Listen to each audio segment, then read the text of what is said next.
आपका बाइलिंगुअल होने वाला है, जिसमें आपको हिंदी और इंग्लिश दोनों में प्रश्न रखने वाले हैं। मुझे पता है कि आपके एग्जाम के काफ़ी कम दिन बचे हुए हैं, इसीलिए वीडियो को मैं थोड़ा सा फास्ट करने की कोशिश करूंगा और बीच में डिले इसलिए हुआ क्योंकि थोड़ी सी तबीयत मेरी ठीक नहीं थी, जिसके कारण थोड़ा सा डिले हुआ। अब आपकी क्वारी रही कि बजट की बात कर रहे हैं, बिहार बजट का, तो मैंने गारंटी लिया कि बिहार बजट में कराऊंगा और बस यही से वीडियो लेट हो रहा था, जिसके कारण वो, क्योंकि बिहार बजट एक दिन अगर हो जाएगा तो आपको 1-2 बार देख लीजिएगा, 3 बार, तो आपका कंसेप्ट क्लियर हो जाएगा। मेरी पूरी कोशिश है कि कल बिहार बजट आपको प्रोवाइड करवा दूँ, कल या मैक्सिमम लेट होगा तो परसों तक प्रोवाइड करवा दूंगा। बाकी पॉलिटी के जो PYQs है उसको भी मैं कल परसों तक कराने की कोशिश कर रहा हूँ, ठीक है। तो चलिए सेशन को स्टार्ट करते हैं। इसके अलावा कुछ छोटा वीडियो होगा तो मैं लाता रहूंगा जो आपके एग्जाम के लिए इंपॉर्टेंट हो सकता है, जैसे बिहार मिसलेनियस हो गया, इस तरह का कुछ सेशन लाओगे जो आपके एग्जाम के लिए एक बार में 20 मिनट 25 मिनट छोटा वीडियो, ताकि आपका क्लियर हो जाए। जो लोग भी नए होंगे चैनल को सब्सक्राइब करके चैनल से जुड़ जाइएगा। टेलीग्राम ग्रुप का लिंक है डिस्क्रिप्शन में, ज्वाइन करिएगा। और जो लोग नहीं देखे होंगे हाल ही की परीक्षाओं में पूछे गए प्रश्न, तो आपको मैंने बहुत सारे सब्जेक्ट का करा दिया, आप जाकर देख सकते हैं। 71st BPSC NTRE 4 TRE 4 PYQ करके एक प्लेलिस्ट मेरा होगा, 2 नंबर पे शो करेगा प्लेलिस्ट पे, उसमें जाके देख सकते हैं। चलिए सेशन को स्टार्ट करते हैं। पहला नंबर प्रश्न आपको स्क्रीन पे दिख रहा होगा कि भारत में निम्नलिखित में से कौन सा कोयला उत्पादन से संबंधित नहीं है। ये पूछा है कि आपको कोयला उत्पादन मतलब किससे नहीं होता है, ठीक है, किस जगह से नहीं होता है। देखिए सिंपल सी बात है कि गिरिडीह जो है आपका झारखंड में, यहाँ से भी कोयला का प्रोडक्शन होता है। बोकारो झारखंड में है, यहाँ से भी कोयला का प्रोडक्शन होता है। कर्णपुरा जो है ये भी झारखंड में, यहाँ से भी कोयला का प्रोडक्शन होता है। लेकिन बेलाडीला का खान जो है छत्तीसगढ़ में, और ये लोहा के लिए पॉपुलर है, याद रखिएगा। डलीला सहारा बेलाडीला जो है ये आयरन ओर्स के लिए पॉपुलर है। और वही बात करें आपको अदर जगह, तो कर्नाटक में कुद्रेमुख जो है वो भी आयरन के लिए पॉपुलर है। इसके अलावा आप नोआ मुंडी हो गया झारखंड का, वो भी कोयला के लिए पॉपुलर है। उड़ीसा में कोयला नहीं, आयरन के लिए पॉपुलर है। और उसके बाद से आप चले जाइए उड़ीसा में, तो बादाम पहाड़ी हो गया। ये सब क्या है आपको पॉपुलर है, किसके लिए, आपको कोयले के लिए, आयरन ओर्स के लिए क्या है पॉपुलर है। अगला चलते हैं, तो इसका राइट आंसर क्या होगा, Bailadila is C is right answer. निम्नलिखित नदियों में से कौन सा महान हिमालय के उत्तर में उत्पन्न होती है। Which of the following reverse originates from north of the greater Himalayas. मतलब कि जो हिमालय है उसके उत्तर में, सिंपल सी बात है, अगर आप यहाँ पे मैप ट्रेस करिएगा तो यहाँ पे जो है हिमालय हो जाएगा, और हिमालय पर यहाँ पे आपका है जिसको कहते हैं कैलाश मानसरोवर। और कैलाश मानसरोवर के विभिन्न ग्लेशियर से, अलग अलग ग्लेशियर से 3 रिवर का ओरिजिन होता है, जिसमें आप देख रहे होंगे कि एक सिंधु हो जाता है, दूसरा सतलज हो जाएगा, और तीसरा क्या हो जाता है, ब्रह्मपुत्र हो जाता है। लेकिन तीनों का ओरिजिन जो है कैलाश मानसरोवर ही है। तो इसका राइट आंसर क्या होगा, सतलज इसका बिल्कुल करेक्ट आंसर हो जाएगा। इसके अलावा आपसे प्रश्न पूछा जाता है कि सतलज रिवर ही है जो हिमालय जो माउंटेन है उसके तीनों रेंजेस को काट के भारत में इंटर करती है। ये भी पूछता है कहां पर इंटर करती है, तो सिपकिला जो पासेस है ना वहीं पे इंटर करती है। तो इसका राइट आंसर क्या होगा, ऑप्शन नंबर डी क्या होगा, बिल्कुल सही उत्तर हो जाएगा। अगले प्रश्न पर हम लोग चलते हैं। अगला प्रश्न है कि कोपेन के जलवायु वर्गीकरण के अनुसार निम्नलिखित जलवायु प्रकारों में से कौन सी भारत में पाई जाती है। According to Koppen's climate classification which of the following types of climate is found in India. मतलब किस तरह की जलवायु भारत में पाई जाती है। तो आपको अगर बात करें तो एम प्रकार की जलवायु, किस प्रकार की, एम प्रकार की जलवायु जो है कोपेन के क्लासिफिकेशन के हिसाब से भारत में पाई जाती है। इसके अलावा पूछा जाता है कि कोपेन ने ही बताया था कि आपका नॉर्थ बिहार की क्लाइमेट जो है कैसी है और साउथ बिहार की क्लाइमेट कैसी है। CWG है जो आपके नॉर्थ बिहार की क्लाइमेट है, और AW इंडिकेट करता है आपका साउथ बिहार की क्लाइमेट को। ऐसे प्रश्न कई बार पूछे गए हैं, इसको थोड़ा ध्यान रखिएगा। अगला प्रश्न आपको दिख रहा होगा कि हिमालय की किस श्रृंखला का निर्माण सबसे बाद में हुआ था। देखिए जब मैंने पढ़ा रहा था ना, तो एक बात आपको बताया था कि हिमालय के अगर 3 रेंजेस है, ठीक है। सबसे पहले मैं बात करूं कि ग्रेटर हिमालय हो गया, यानी कि बृहद हिमालय हो गया, दूसरा आपका मिडिल हिमालय हो गया, और तीसरा शिवालिक हो गया, ठीक है। और इससे ऊपर जाइए तो ट्रांस हिमालय हो गया, तो काराकोरम, लद्दाख, जास्कर, इसमें 3 हो गए। मैं इसका तरीका बताया था ना कि ऊपर से नीचे आने पर इसका एज घटता है। मतलब सबसे पुराना काराकोरम, उसके बाद से लद्दाख, फिर जास्कर, कलजा, काराकोरम, लद्दाख, जास्कर, फिर ग्रेटर हिमालय, बृहद हिमालय जो है उससे नया है थोड़ा, मिडिल हिमालय उससे नया है, जो नीचे है सबसे नया है, यानी कि ऊपर वाला सबसे ओल्ड है, नीचे वाला सबसे नया। तो ऊपर से नीचे आने पे क्या होता है, इसका एज घटता है। उस हिसाब से देखिएगा तो सबसे नीचे क्या है, शिवालिक है, तो इसका राइट आंसर क्या होगा, सी शिवालिक इसका करेक्ट आंसर हो जाएगा। तो इसका शिवालिक राइट आंसर होगा। इसके अलावा पूछा जाए कि भारत की सबसे हाईएस्ट पीक जो है 8611 मीटर जो है, K2 कॉर्विन ऑस्ट्रीन जो है वो काराकोरम रेंज में अवस्थित है, ठीक है। विश्व की सबसे हाईएस्ट पीक जो है माउंट एवरेस्ट 8848 किलोमीटर जो है, ये हाईएस्ट पीक है वर्ल्ड का, और ये कहां पे, नेपाल में अवस्थित है, ग्रेटर हिमालय का ही पार्ट है। अगले प्रश्न पर हम लोग चलते हैं। अगला प्रश्न आपको स्क्रीन पे दिख रहा होगा कि भारत में निम्नलिखित में से कौन सा, देखिए फिर पुराना क्वेश्चन आ गया, 1 मिनट रुकिए पास। अगला प्रश्न लिखा होगा कि कूट दिया है, एक तरफ के आपके ट्रिब्यूटरीज दिया है, एक तरफ रिवर दिया है, इसको क्या करना है, आपको सम्मिलित करना है। तो सबसे पहले हम बात करते हैं गंगा का, तो गंगा का एक ट्रिब्यूटरी क्या हो जाएगा, कोसी हो जाएगा, तो ये कथी हो जाएगा। यमुना की बात करते हैं, यमुना का क्या हो जाएगा, चंबल हो जाएगा। कृष्णा की बात करें तो कृष्णा का भीमा हो जाएगा, और महानदी की बात करें तो महानदी का एक शिवनाथ हो जाएगा। अगर शिवनाथ नहीं भी पता है आपको तो आप आराम से टिक कर सकते हैं, ठीक है। इसके अलावा आपसे पूछा जाए कृष्णा का, तुंगभद्रा भी कृष्णा की सहायक नदी है, ऐसे प्रश्न आपसे पूछा जा सकते हैं। गंगा की बहुत सारी ट्रिब्यूटरीज है, आपको पता होगा, जैसे चंबल तो यमुना का हो गया, उधर आप देखिएगा तो यहाँ से स्टार्ट करिए, रामगंगा से स्टार्ट करिए, रामगंगा हो गया, गोमती हो गया, घाघरा हो गया, गंडक हो गया, कोसी हो गया, महानंदा हो गया, सारी इसके इधर की ट्रिब्यूटरीज है। इधर से भी आइएगा तो यमुना हो गया, सोन हो गया, बिहार में आएगा तो बहुत सारे ट्रिब्यूटरी, जिस हिसाब से इसका राइट आंसर क्या होगा, ऑप्शन नंबर ए क्या होगा, सही हो जाएगा। अगला प्रश्न है कि कौन सी नदी अरब सागर में मिलती है? ये आपका वे ऑफ बंगाल, ये है अरेबियन सी। तो कौन मिलती है? Which river drains into the Arabian sea? आप देखिएगा तो ये हो जाएगा नर्मदा, क्योंकि महानदी गोदावरी और यमुना जो है आपको कहाँ गिरती है? वे ऑफ बंगाल में गिरती है। साउथ इंडिया या फिर पेनिनसुलर इंडिया का सबसे हाईएस्ट सबसे लॉन्गेस्ट रिवर जो है 1465 किलोमीटर, जिसकी क्या है लेंथ है, कौन सी है? गोदावरी है। इस प्रश्न को आप थोड़ा सा ध्यान रखिए। अगले प्रश्न पर हम लोग चलते हैं। अगला प्रश्न है कि टोडा जनजाति किस राज्य में पाई जाती है? In which state Toda tribes is found? तो टोडा जनजाति किस राज्य में पाई जाती है? तो इसका राइट आंसर हो जाएगा तमिलनाडु में।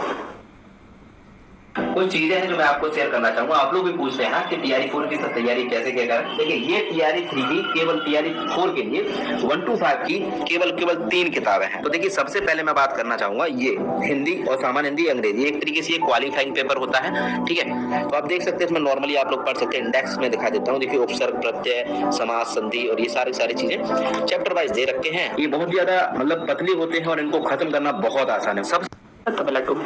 नीलगिरी का है या टोडा का है, तमिलनाडु में पाई जाती है। गोंड वगैरह का है तो आपको मध्य प्रदेश में पाई जाती है। तो ये सारी जनजातियों का नाम आप थोड़ा सा ध्यान रखिएगा, ठीक है। अगले प्रश्न में हम लोग चलते हैं। अगला प्रश्न एक तरफ आपको दिया है वाटरफॉल और दूसरी तरफ दिया है लोकेशन उसका, तो आपको क्या करना है? इसका राइट आंसर फाउंड करना है। पहला प्रश्न आपको दिया पहला इसका दिया हुआ, तो इसको फाउंड करते हैं अगर, तो दूध सागर जो है ये कहाँ पे? गोवा में है। वही बात करें अगर बरकना जो है ये कहाँ पर है? तो बरकना हो जाएगा आपका कहाँ पे? कर्नाटका में। वही खंडाधर की बात किया जाए तो खंडाधर कहाँ हो जाएगा? उड़ीसा में। और पलानी कहाँ हो जाएगा? पलानी हिमाचल प्रदेश में। तो इसका राइट आंसर क्या होगा? ऑप्शन नंबर ए राइट होगा, ठीक है। तो इसको थोड़ा सा ध्यान रख सकते हैं। अगले प्रश्न पर चलते हैं। अगला प्रश्न क्या है कि विश्व के किस क्षेत्र में अपक्षालन की प्रक्रिया बड़ी तीव्र होती है? In which area of the world the leaching process in very intensive and quick? देखिए, एक तो आपसे पूछा जाएगा कि किस सॉइल में लीचिंग प्रोसेस होता है, तो लेटराइट सॉइल में लीचिंग प्रोसेस होता है। लेकिन किस एरियाज में होता है? देखिए, सिंपल सी बात है कि जहाँ पे बारिश होगा ना वहाँ लीचिंग प्रोसेस ज्यादा होता है। तो क्या हो जाएगा कि आर्द्र उष्ण कटिबंध यानी कि मॉइस्ट ट्रॉपिकल रीजन। तो ऑप्शन क्या होगा इसका? ये क्या होगा? राइट हो जाएगा। अगले प्रश्न पर आते हैं कि विश्व में अंगूर की खेती, बागवानी, कीट पालन यानी कि रेशम पालन, इसको सेरीकल्चर कहते हैं, बहुत विकसित है। In the world viticulture, horticulture, sericulture are well developed in. तो कहाँ हो जाएगा ये? तो इसका राइट आंसर हो जाएगा ऑप्शन नंबर सी, मेडिटेरियन सी जो है भूमध्य सागर के आसपास। तो क्या हो जाएगा? इसका ऑप्शन सी करेक्ट होगा। अगले प्रश्न पे चलते हैं। अगला प्रश्न आपको दिखा होगा स्क्रीन पे कि विश्व में सर्वाधिक ज्वालामुखी पेटी कहाँ पर पाई जाती है? World maximum volcanoes are found in the belt of. तो कहाँ पे पाया जाता है? आप तो सर्कम पैसिफिक बेल्ट जो है यानी प्रशांत पेटी है, वहां पर पाई जाती है। 2/3 जो है प्रशांत महासागर यानी कि पैसिफिक ओशन है, वहां आपको वोल्केनोज पाई जाती है। तो क्या होगा इसका? ऑप्शन राइट आपका डी हो जाएगा। विश्व में सर्वाधिक जैव विविधता समृद्ध क्षेत्र कौन सा है? Biodiversity richest area in the world. क्या हो जाएगा? देखिए, मैंने सिंपल सा इसको ईवीएस में डिफाइन कर रखा है कि जहाँ पे गर्मी ज्यादा होगा या फिर आपका गर्मी और बारिश ज्यादा होगा वहाँ पे आपको बायोडाइवर्सिटी सबसे ज्यादा पाया जाएगा। ट्रॉपिकल रीजन हो जाएगा, उष्णकटिबंधीय क्षेत्र क्या हो जाएगा? इसका राइट आंसर होगा। अगले प्रश्न पर चलते हैं कि विश्व के 2 शीर्ष अग्रणी टीन उत्पादक देश है, the top 2 leading tin producing countries in the world. तो कौन हो जाएंगे? तो चीन, इंडोनेशिया हो जाएगा। अगर भारत में बात करें टीन प्रोडक्शन में तो छत्तीसगढ़ क्या है? पहले स्थान पर आता है, ठीक है। अगले प्रश्न पर चलते हैं। अगला प्रश्न है कि लक्षद्वीप में कितने द्वीपों से बना हुआ है? Lakshadweep is made of the how many island? तो कितना हो जाएगा? टोटल 36 हो जाएगा। ध्यान रखिएगा, लक्षद्वीप जो है ये प्रवालों से बना यानी कि कोरल रीफ से बना हुआ क्या है? ये तो मुगल। और तो ये कहाँ पर है? आपको कमेंट करके इतना कम से कम बताना है कि लक्षद्वीप किस है, वे बंगाल में है कि अरेबियन सी में, आपको कमेंट करके बताना है, ठीक है। तो आप इस बात को थोड़ा सा ध्यान रखिएगा। अब कई सारे प्रश्न यहाँ से पूछे जाते हैं कि 10 डिग्री चैनल जो है किसको डिवाइड करता है?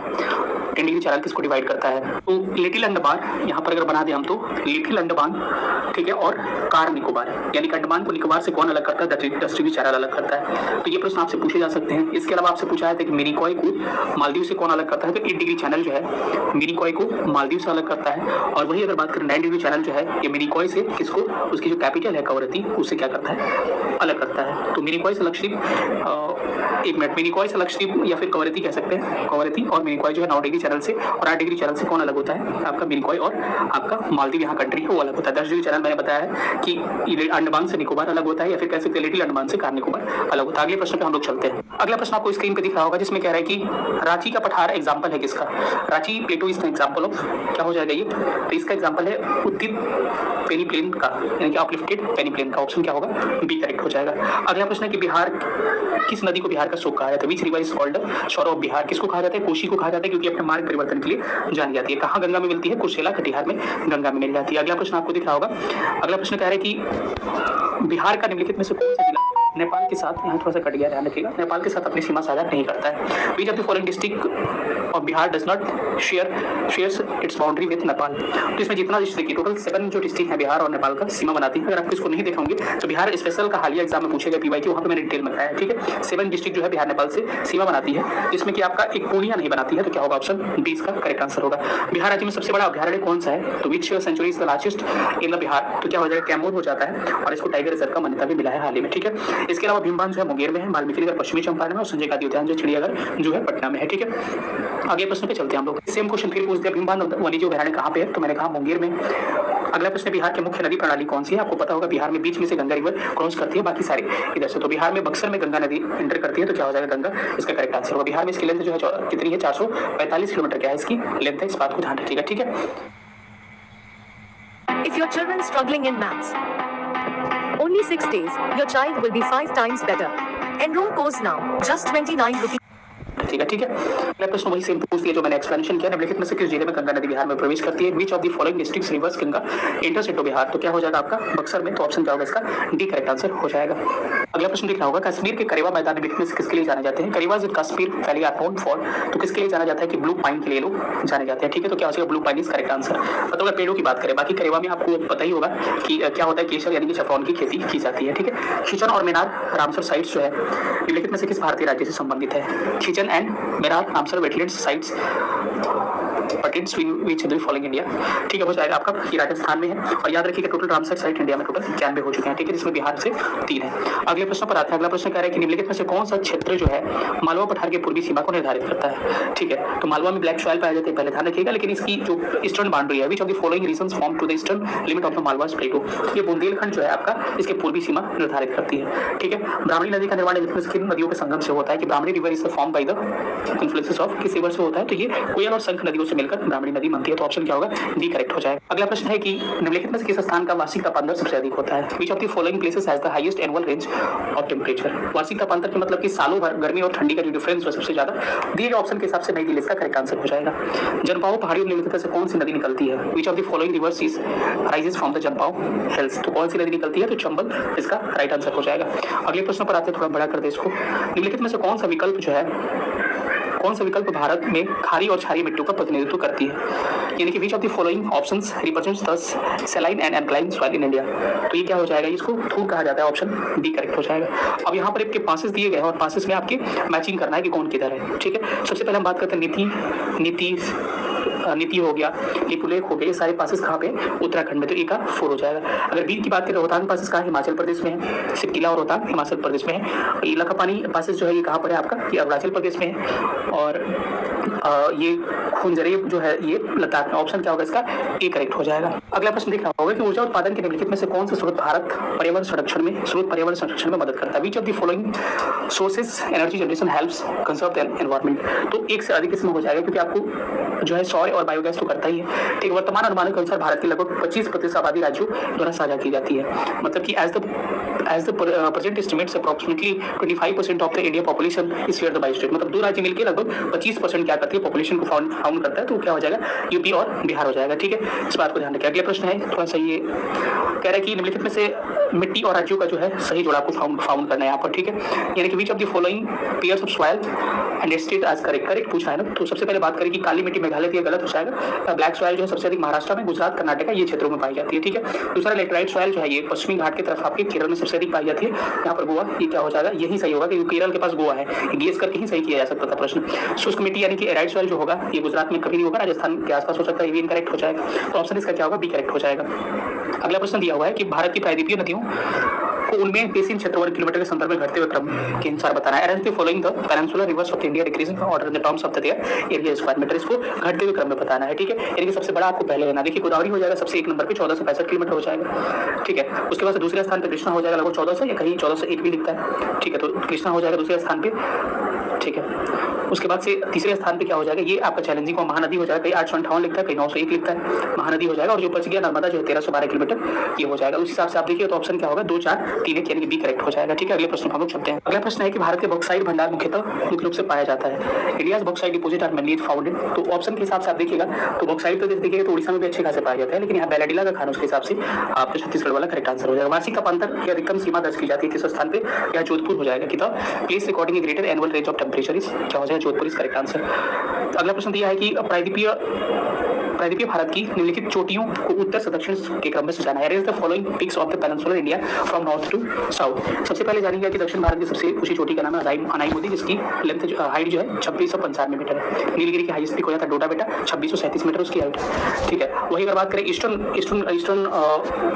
घाट का, तो सबसे हाईएस्ट पीक जो है अब एनसीईआरटी के हिसाब से 1501 किलोमीटर हो जाएगा महेंद्रगिरी उड़ीसा में, लेकिन हाईएस्ट पीक अब जिंजागढ़ा हो जाएगा जो कि आंध्र प्रदेश का है। ठीक है, 1600 से अधिक उसकी हाइट है। तो इसमें आपको सजाना है उस हिसाब से। अगर इसको हम लोग क्रम में इसको अरेंज करने की कोशिश करते हैं तो इसका राइट आंसर आएगा कि मतलब कि ये क्या कह रहा है कि इसकी चोटियों को दक्षिण से उत्तर कह रहा है ना, उत्तर से दक्षिण, यानी कि हमको इधर से सजाना है, उत्तर से दक्षिण की तरफ सजाना है।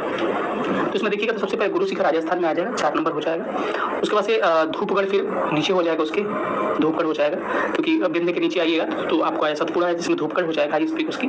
उसके बाद से थोड़ा सा और बढ़ते हैं तो दूसरा हो जाएगा महेंद्रगिरी उड़ीसा में, इस साइड हो जाएगा, और उसके बाद से लास्ट में डोडा बेटा हो जाएगा। ठीक है, तो उस हिसाब से क्या होगा 4 1 2 3 यानी ऑप्शन नंबर 20 का राइट आंसर हो जाएगा।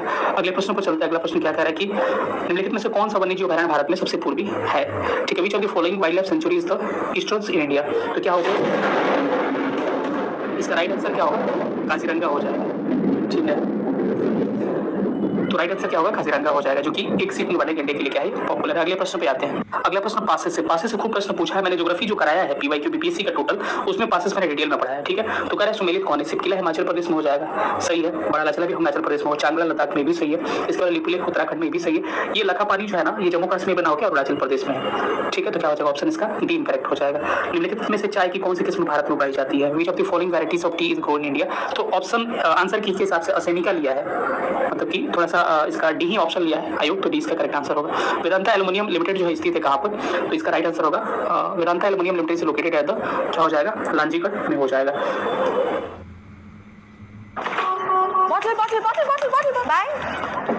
आज नए जीन्स, कल मेकअप का पार्सल। हमको इनकी तरह हील्स में नहीं, बजट में चलना पड़ता है। फिर सोचा देखे तो सही चल क्या रहा है। यहाँ तो लेटेस्ट से लेटेस्ट 500 से कम में मिल रहा है। Welcome ma'am. आज मेरे लिए आया है। ट्राई मिंत्रा, ढेर सारी वैरायटी, बेस्ट वाले प्राइसेस। Myntra, it's you 2.0।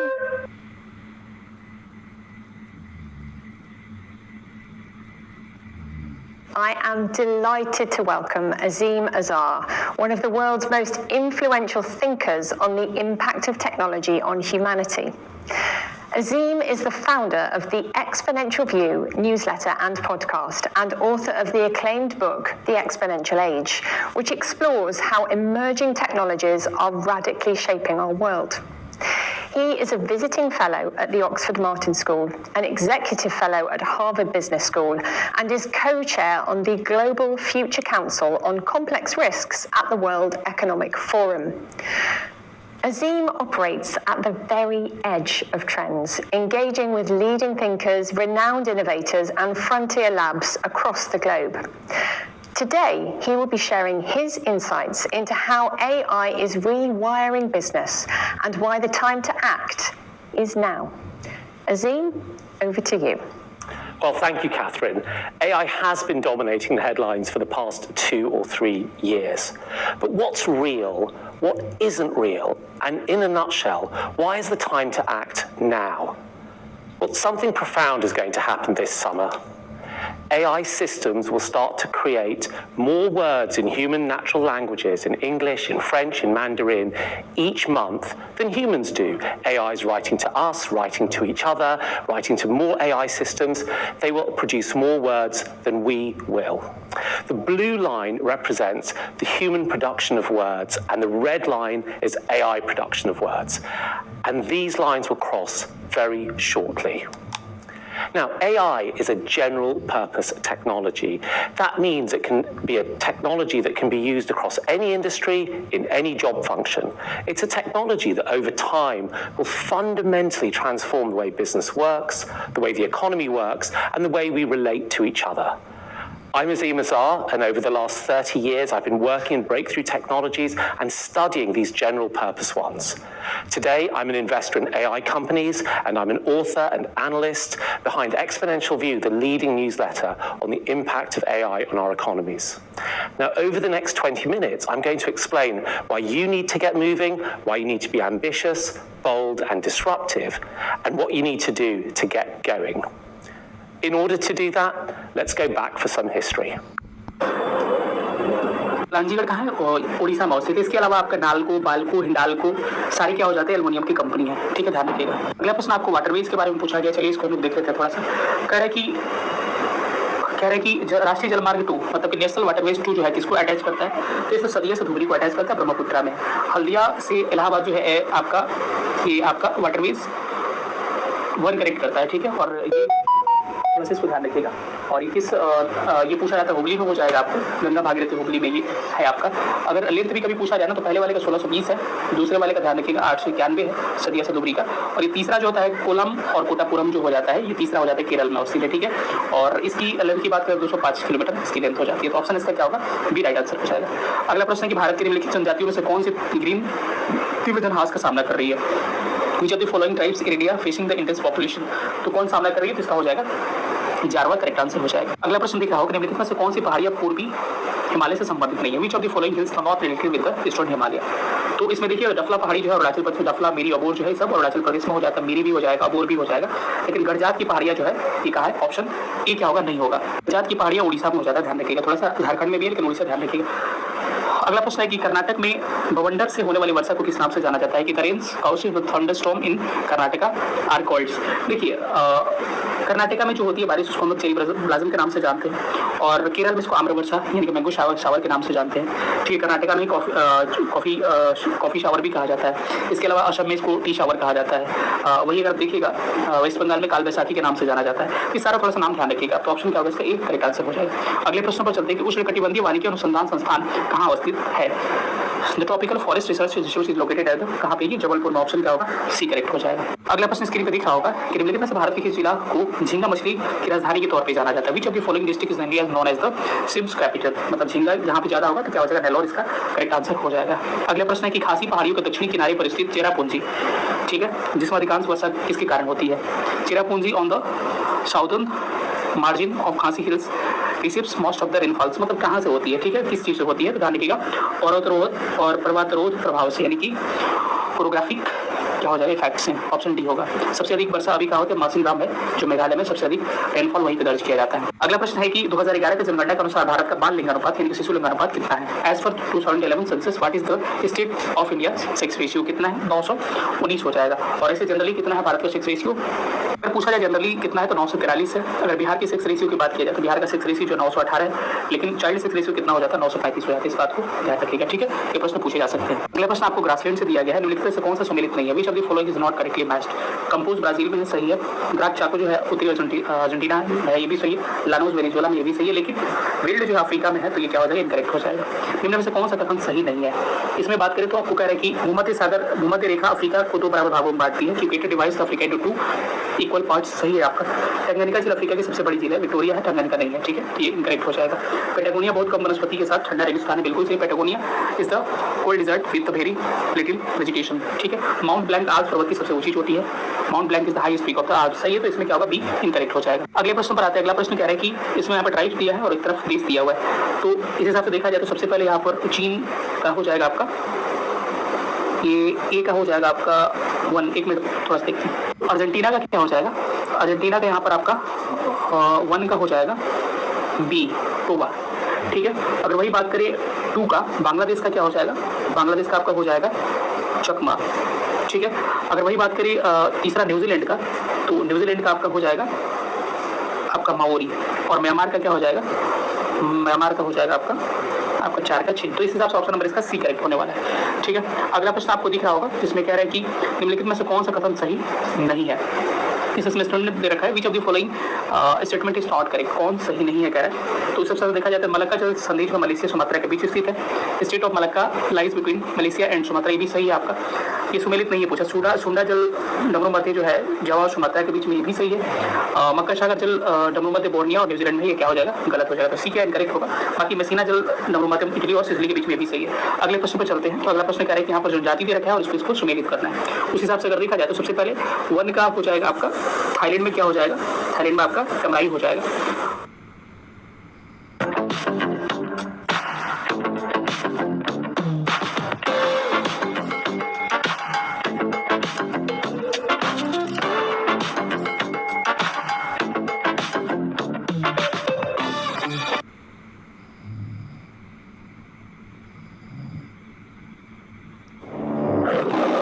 सीधा रखो, कान तक खींचो। अभी धनुष की तरह खींचो, आंख से मिलना कर। छोड़ो।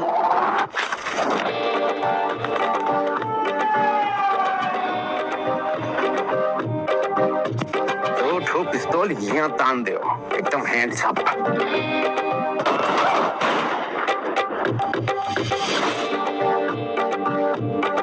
आपकी कसम ऐसा कोई काम नहीं करेंगे जो आपको जिल्लत सहना पड़े। तुम तो साला गाय हो गए हो बे। दूध वूध देना शुरू किया कि नहीं?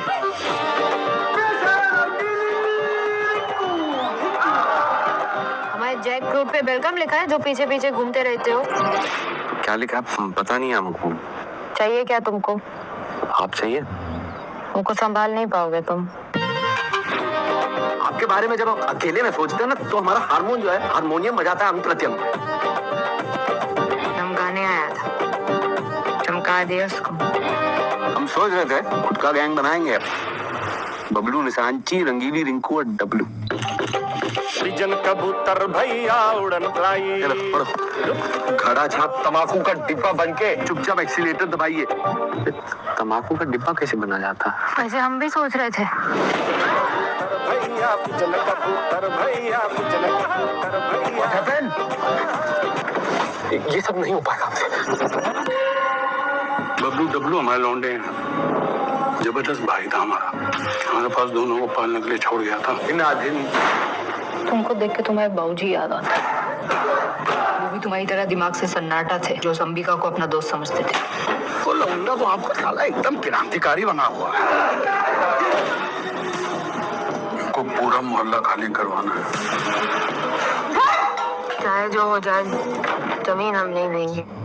तो लड़की की लाश लेके आओ। कोई भी उसके आसपास हमको नजर आया तो उसका ऐसा बथड़ा बना के रेलगाड़ी दौड़ाएंगे ना, उसका भूत हर प्लेटफॉर्म पे लाल झंडी लेके चिल्ला चिल्ला के माफी मांग देगा।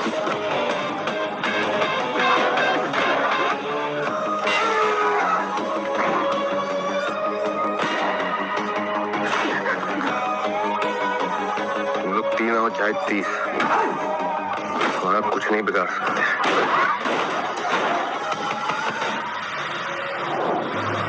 आप तय कर लीजिएगा, को मूले आजम खेलना है या हम आपके यहाँ कौन।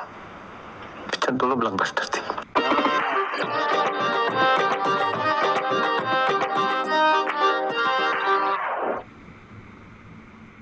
हो जाएगा। अगर वही बात करें वेनेजुएला का, तो वेनेजुएला का हो जाएगा कानून को, तो सी हो जाएगा। वही बात करें थर्ड का यानी कि ब्राजील का, तो ब्राजील का क्या हो जाएगा, रोको। ठीक है। और लेडान क्या हो जाएगा, लेडान का करेक्ट हो जाएगा आपका 4 वाला, मलेशिया हो जाएगा। ठीक है। तो ऑप्शन क्या होगा इसका, बी क्या होगा, राइट आंसर हो जाएगा। प्रश्न दिख रहा है जिसमें कह रहा है कि जो भी आपका आपने पढ़ा होगा कि गोल्डन क्वाड्रिलेटरल जो ज्वाइंट्स है, स्वर्णिम चतुर्भुज परियोजना जो कि 4 शहरों को जोड़ती है, महानगरों को, जिसमें दिल्ली, मुंबई जो हो गया, उसके बाद से चेन्नई और कोलकाता हो गया। तो इसमें कह रहा है कि इसमें आपको इसके लेंथ के हिसाब से इसको सजाना है। ठीक है। तो सबसे पहले बात करें तो इसमें से सबसे बड़ा हो जाएगा तीसरा, जो कि 1684 हो जाएगा। ये जो कट करता है उसकी बात करें 1684 हो जाएगा। तीसरा के बाद से चौथा हो जाएगा, चौथा हो जाएगा 1453 हो जाएगा। ठीक है। चौथा के बाद से आपका पहला हो जाएगा 1419 हो जाएगा, दिल्ली मुंबई 1419 हो जाएगा, और मुंबई चेन्नई 1290 हो जाएगा। इस हिसाब से सजाइएगा तो क्या हो जाएगा, 4 सबसे बड़ा तीसरा, 3 4 1 2, तो ऑप्शन क्या होगा, ए करेक्ट हो जाएगा। थोड़ा बड़ा कर लेते हैं, लेकिन में से कौन सा एक का हवा उत्पादन में अग्रणी है, बल्कि कॉफी प्रोडक्शन में कौन कह रहा है कि इसमें अग्रणी, कर्नाटक में कॉफी सबसे अधिक होता है। ठीक है। अगला प्रश्न है आपको, इसमें स्टेटमेंट वाले कुछ क्वेश्चन दिए गए हैं, इसको हम देखते हैं। गर्म चाय के रूप में रखी धातु की चम्मच, सॉरी ये साइंस का क्वेश्चन आ गया। चलिए अगले में चलते हैं हम लोग। ये प्रश्न दिया गया है कि भारतीय प्रसिद्ध पुलों के संदर्भ में से कौन सा जोड़ा सही है। In the contents of the famous Indian bridge which of the following pairs is not correctly matched. इस हिसाब से देखिएगा तो पहला कह रहा है कि गोदावरी आर्च ब्रिज तमिलनाडु, ये गलत हो जाएगी आंध्र प्रदेश में, तो पहला ही इनकरेक्ट हो गया। बोगीबिल जो है असम में हो जाएगा, ये सही है। बांद्रा वर्ली सी लिंक ये तो महाराष्ट्र में हो जाएगा। कोरोनेशन ब्रिज जो है वेस्ट बंगाल में, तो ये आपका ए इसका राइट आंसर हो जाएगा। निम्नलिखित में से कौन सा भारतीय रेल लिंक पर्वतीय रेलवे नहीं है, यानी कि which of among the following Indian railway link is not the mountain railway link. तो इसमें देखिएगा तो कालका जो होगा शिमला हो जाएगा। मोथेरान नैरो गेज जो है रेलवे ये हो जाएगा, ये भी सही है। कन्याकुमारी से त्रिवेंद्रम ये नहीं है, ठीक है। नीलगिरी टॉय ट्रेन रेलवे यात्रा भी हो जाएगा। तो इसका राइट आंसर क्या होगा, ऑप्शन नंबर सी क्या होगा, करेक्ट हो जाएगा। अगले प्रश्न पर चलते हैं कि यहाँ पर कुछ एयरपोर्ट्स दिए गए और इसमें से कह रहे हैं इसमें से कौन सा सही है। तो इसमें से अगर देखिएगा सरदार वल्लभ भाई पटेल जो अंतर्राष्ट्रीय हवाई अड्डा गुजरात में है, बाकी सब इधर का उधर मैचिंग किया गया है, ठीक है।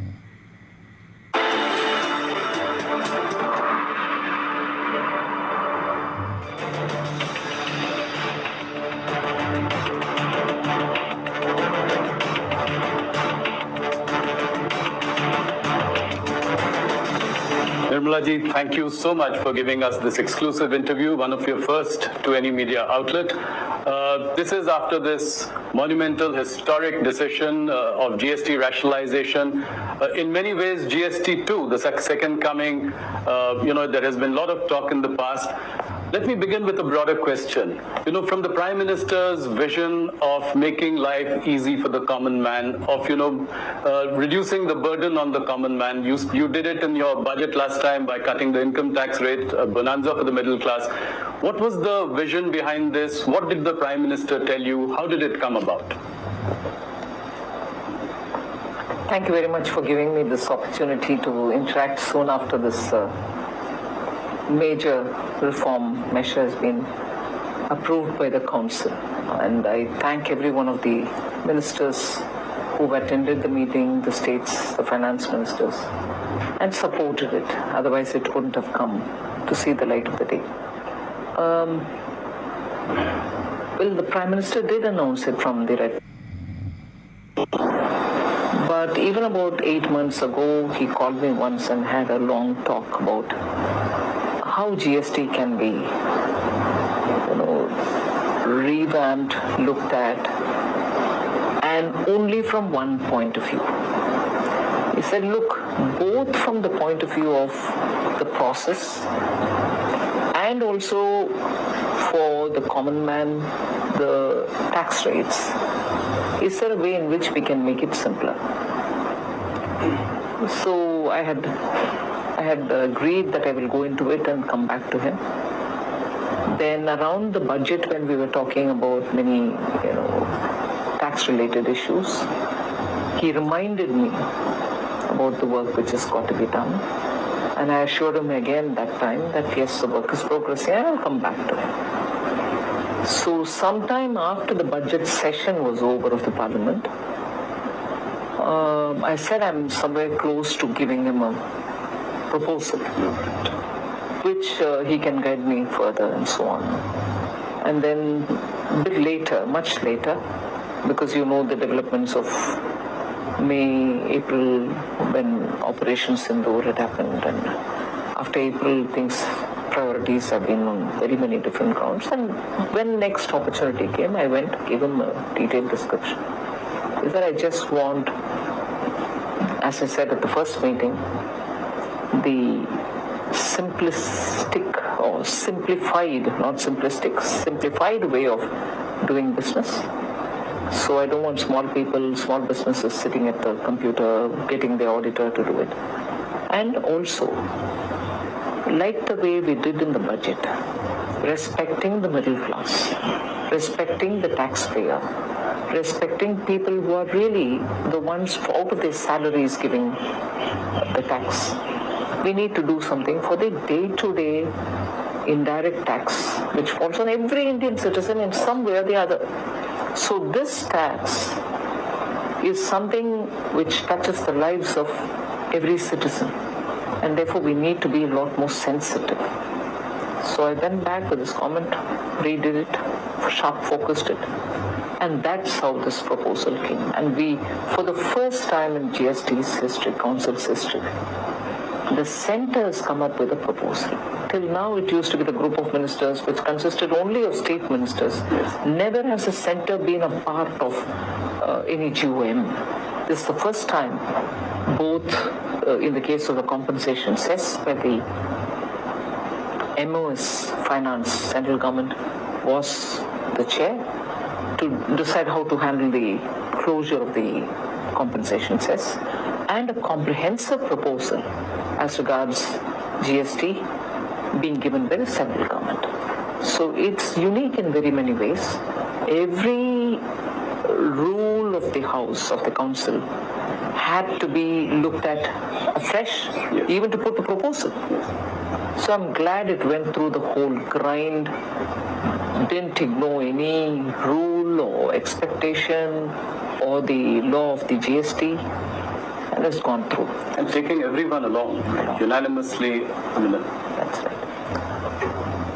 At the heart of this is obviously, the common man. In fact, Money Control had put out a tweet saying that how it also impacts, it is the health of every citizen in India, to which the Prime Minister, in fact, said that it is also to do with Swasth Bharat. Yes. So what was the driving motivation, behind this bill? See, I had to do a dredging kind of an exercise. Yes. Every item which comes under the GST, goods or services, had to be looked at, not just by their codes, not just by their names, but to regroup them from the point of view of daily use items, that which is consumed by citizens, middle class, the poor in particular, and then you looked at those which are going to hit the farmers, those which are going to hit the middle class, and so on. Because eventually, daily use items or items which are necessary for this transition of India from a emerging, developing economy to a Vikasit Bharat cannot be on the back of, just the approach of we need more development, bridges, roads, some contracts for works and so on, but also that the aspirations of the growing families will have to be met. So we had to regroup them in such a way, okay, this is essential for, let's say, the families, poor middle class families. Of course, the rich will come in. So what do we do as a treatment for it? But even as we were talking about this, we are talking about the classification of goods and services. I, without any hesitation, will bring that example of the popcorn. Why am I saying hesitation? Because I was pilloried on it. Yes, absolutely. But that tells you the problem of classification, where we brought in a system, no doubt, which was an improvement of over the pre-GST era, where every state defined its own and had its own rate and so on. So GST in 2017 was an improvement over what was earlier. But it still required some more simplification, and that's why this exercise. And in the case of the popcorn, it led to a lot of litigation, courts coming up with different kind of voices, and states losing revenue because of the classification being different. People chose to have the higher taxed sugary chocolatey popcorn shown in as a salted popcorn because that has only very little tax on it. So this arbitrage because of classification had to be overcome. So even as I'm grouping for families, their day-to-day items, this thought of what the classification is causing as a problem also had to be addressed. Like that, I think it was one of the, for me it was a fascinating exercise. It was rigorous, it took a lot of my time and time which would have gone in for something else. But I think this was absolutely rewarding an exercise because you brought in that temperament, which is so important, that citizen looks at these things in one particular way. Revenue is not the consideration. So that helped us. So now that you've done two monumental things, you've put more money into the hands of the consumer, you brought down for the middle classes the income tax cut, and now rationalization of GST. So will it now finally sort of move the needle on consumption? 100%. Because there's more money given already through the income tax cut. Right. The rates are coming down. So the citizen now has a choice. To meet his aspirations and his expectations, He cannot say, look, I have the money because the income tax is reduced, but these items are beyond my affordability. Now everything has come down. I'll give you this number which is important. 99% of all the goods and services which are touched by GST are now either in 0 or in 5 or in 18. That's right. There's nothing beyond. So that 1% is what makes for the demerit goods, which popular parlance says sin goods. Yeah. So that is the extent to which we have cleansed the system of anomalies, doubts, duplications, and any interpretative issues. So this will also lead to higher investments. It will fire up investments as well. Obviously, with consumption going up, there's a potential for capacities to grow, investments to grow. Now the combined tax revenue impact of this, earlier your income tax cuts and this is about 1.2 lakh crore. Do you think that there will be a certain revenue buoyancy as well in the coming years to make up for this? And every economic theory that one studies says that. Yeah, have you seen that in the past? At least the moment the income tax reduction happened, you heard people very clearly coming out and saying, I've met up with a lot of individuals coming from different strata of the society saying, I'll have more money to send my son to this particular college.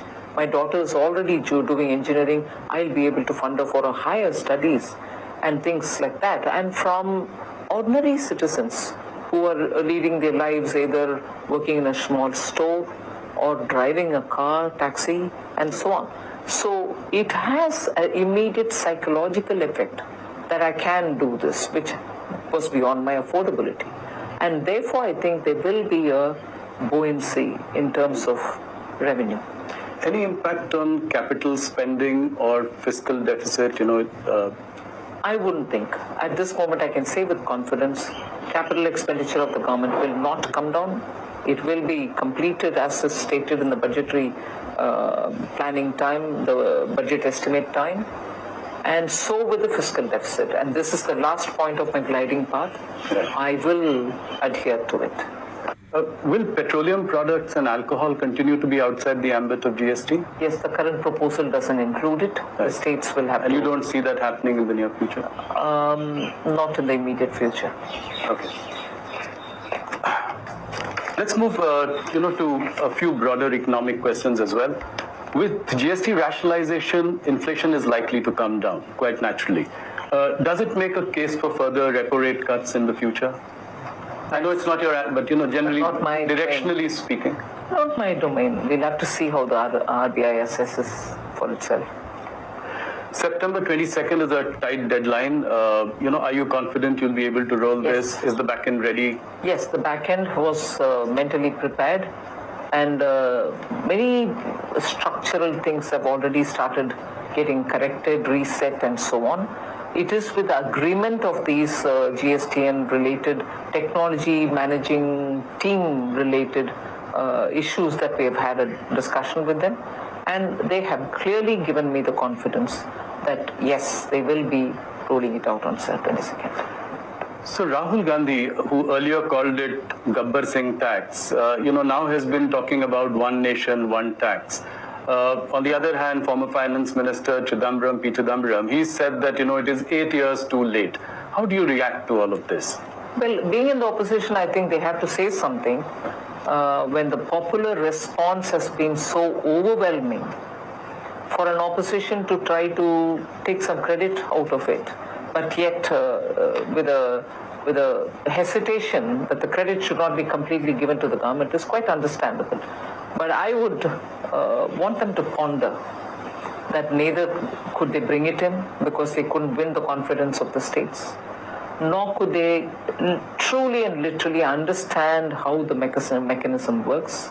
After all, the GST Council has members from Congress party. Yes. Finance ministers from Congress-ruled states are there.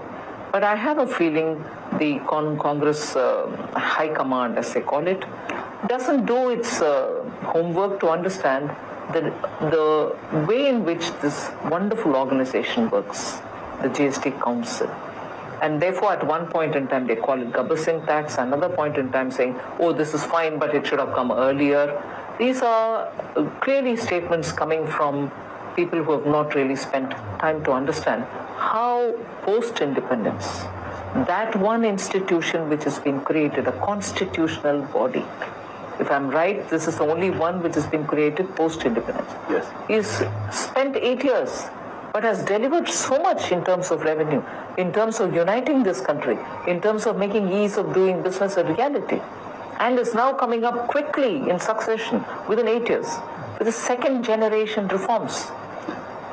To understand it and then to comment would help the government, not stray comments which doesn't get into the details.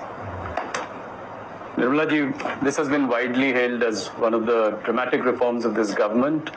Obviously, a dil mange more. So, what next? PM has set up 2 official level committees on next gen reforms. 2 group of ministers have also been formed, headed by Amit Shah and Rajnath ji.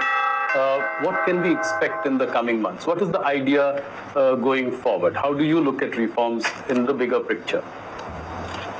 Quite a lot of work was done about the next set of reforms which we need to undertake, even prior to 24 Lok Sabha elections. And then some departments moved, like ours moved faster. There are other departments which are moving faster as well, whether it is looking at the environment-related issues, sustainability-related issues, opening up for private sector, sectors which have been the domain and the privy of the government. These are things where lots of action is happening. Various departments are moving. The science and technology is moving very fast. IT is moving very fast. IT as in semiconductors and other things. That big area of reform, if you ask me, in which these 2 committees will look at, and also the committee which is headed by former Cabinet Secretary Rajiv Gauba. Right.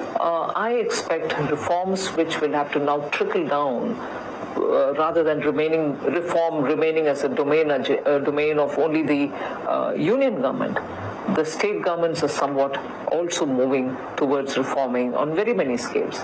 But the third layer of India's democracy, the urban local bodies and the panchayats, is where the next forceful action has to move. Otherwise, the speed with which we want to move India and the aspirations to be met in India for people to live in a society, live in a country which is fairly developed, and our citizens get their aspirations met. I think we have to take the reform agenda just not to the states, but also to the third layer. As I move to discussing the GDP numbers for Q1, just before that, another last question on GST, which is how will you ensure that you pass on the benefit to the consumers? We've seen anti-profiteering in the past, so how do you plan to tackle this? Is there a way in which the government is looking at it? How do you ensure? At the moment, there isn't any particular mechanism that I can say I have, but I certainly am seized of the question. Also coming from many citizens themselves who are saying, it's great that you've done this, it's great that you're bringing in this kind of a drastic cut in taxes, but how will you ensure that we'll benefit from it? And how will you ensure that it's not going to disappear on the course to reach? We'll have to keep talking with industry, we'll have to nudge them, we'll have to... I'm glad in the case of the insurance sector, the public sector insurance companies have come forward to openly say that they will indeed pass the rate cuts to the citizens, those who are taking the insurance for themselves. So I'm sure the private sector would also do it in insurance, and so with other things. You're expecting them to announce that they will pass on the benefit? Many of them are doing. Couple of them have, some of them have announced. So Q1 GDP numbers are heartening 7.8%, at a time when President Trump said that, India is a dead economy. How do you react to something like that? I may not be able to comment on, let's say, foreign head of the state commenting on it.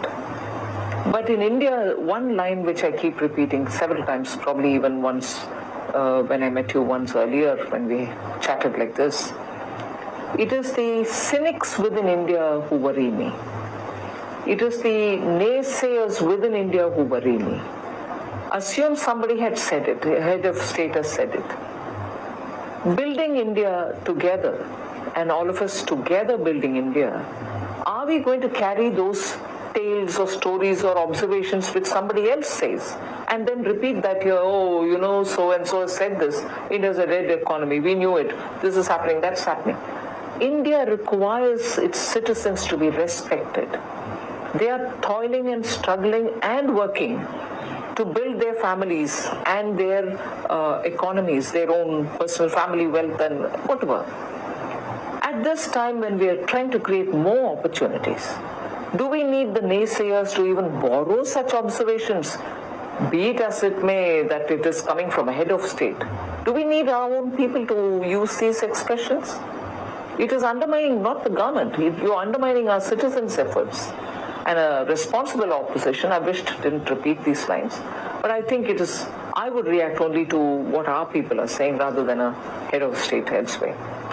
No, five quarter high number, I think it gives us a lot of confidence in the Indian economy. And also inflation coming down. Yes. Drastically coming down. Yes.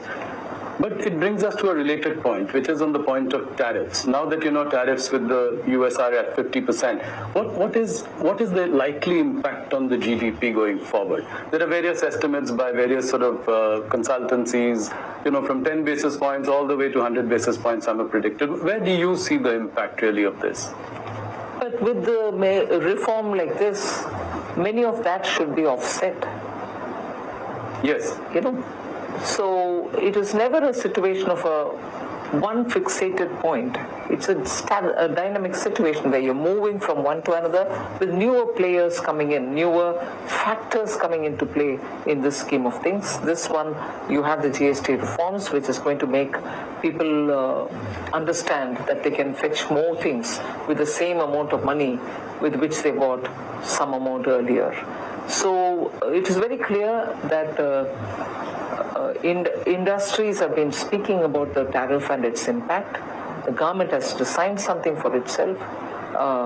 We will come out with something to handhold those who are hit by the 50% tariff from the US. This has been said earlier. I've met up with the delegations when I went to Chennai in recent past few days. I have said this there and I will repeat it. Government is working. So will they be like allowed to sell in India, or how do you plan to alleviate their concerns? No, there is a package which consists of very many different ways in which we want to help them. So we'll wait for the cabinet to clear it, but there is something coming to help them so that this tirade of the tariff is something which they can face. And also suddenly having to look for newer markets is also a challenge. But we'll have to help them out on that. So is there a sense in the government that this could be a slightly longer haul? We hope not, but we really can't leave our exporters high and dry saying it's going to change sooner. We will work with them. Nirmalaji, will we also continue to buy Russian oil? Yes, that's been made very plain and simple. Whether it is Russian oil or anything else, it's our decision to buy from the place which suits our needs. Whether in terms of rates, logistics, anything. So where we buy our oil from, especially being a big ticket foreign exchange related item, where we pay so much out of our highest in terms of import, we will have to take a call which suits us best. So we will undoubtedly be buying. Another question about, the officials of the Trump administration have been using really hurtful language against India. Saying that we are Brahmins for profiteering at the expense of, ordinary Indians, or, calling the Ukraine-Russia war Modi's war, or us as Kremlin's laundromat. How do you see all this? I mean, how do you react to something like this? Very much the same principle as I said earlier. It is one thing, it can be hurtful. It is one thing for a foreign government, head of state or an official or anybody to say all that. And the global diplomatic world is astonished that that kind of an expression is being used against India. And that will have people in the diplomatic arena to respond or to deal with. But what hurts me more is when those very expressions are being justified in India. Oh, don't you all know? Don't you? I mean, you know, dirty, unwashed Indians. You don't understand what this expression means. This is how this is explained. Who wants these explanations from Indians? Who actually wants us to know better? And who are these people explaining to us? This expression is used in this context. I'm outraged by that. I don't want explanations to justify that. Whether I'm going to have to deal with them, stand up and challenge them or retort is a different story. But Indians quoting those words and telling us, oh, you dirty Indians, you don't know this colonial justification of the language that is being used against Indians, against such countries which have come out of its colony and from its empire and stood up to build its own country with its own self-confidence. And even now when we are talking about Atmanirbhar, it's not just in terms of producing everything in your country. It's also about being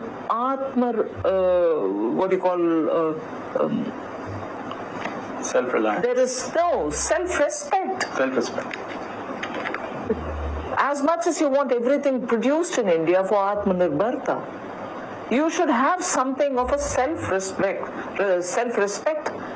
If somebody is saying, all of us in one voice should respond to it, rather than have a few of us justify it by saying, don't you all understand it? Are you a part of the imperialists? I'm outraged more by that. Yeah, the opposition picking up this and making it their own narrative. And saying, like dead economy was picked up by Congress, Rahul Gandhi to and say. even for this, Brahmins are are the ones who are benefiting out of it. Oh, you Indians. Boston Brahmins. Yes, Boston Brahmins. Oh, you Indians, you don't understand this Russian oil purchase is to help Brahmins to benefit of it, and you are being fooled. Exactly the same divide and rule principle which the British used here, which the imperialists used here. And even today you have the friends of the imperialists telling us, no, the expression Boston Brahmin is this and not that. Who damn cares? I'm sorry. Yeah. Who damn cares? I want Indians to think for ourselves. I want those Indians who are now defending that language to get up and say, we are free from you all. Now for over 75, 80 years, we'll mind our business, we'll take care of ourselves, refrain from using these words. Should have been that voice. That not being the voice, and Upar say to teach us saying, don't you know the meaning of this expression? Outrageous. Today we've got to know Nirmala Sitharaman ko gussa kyun aata hai. Moving on to economy, any plans to liberalize FDI or FPI regulations further?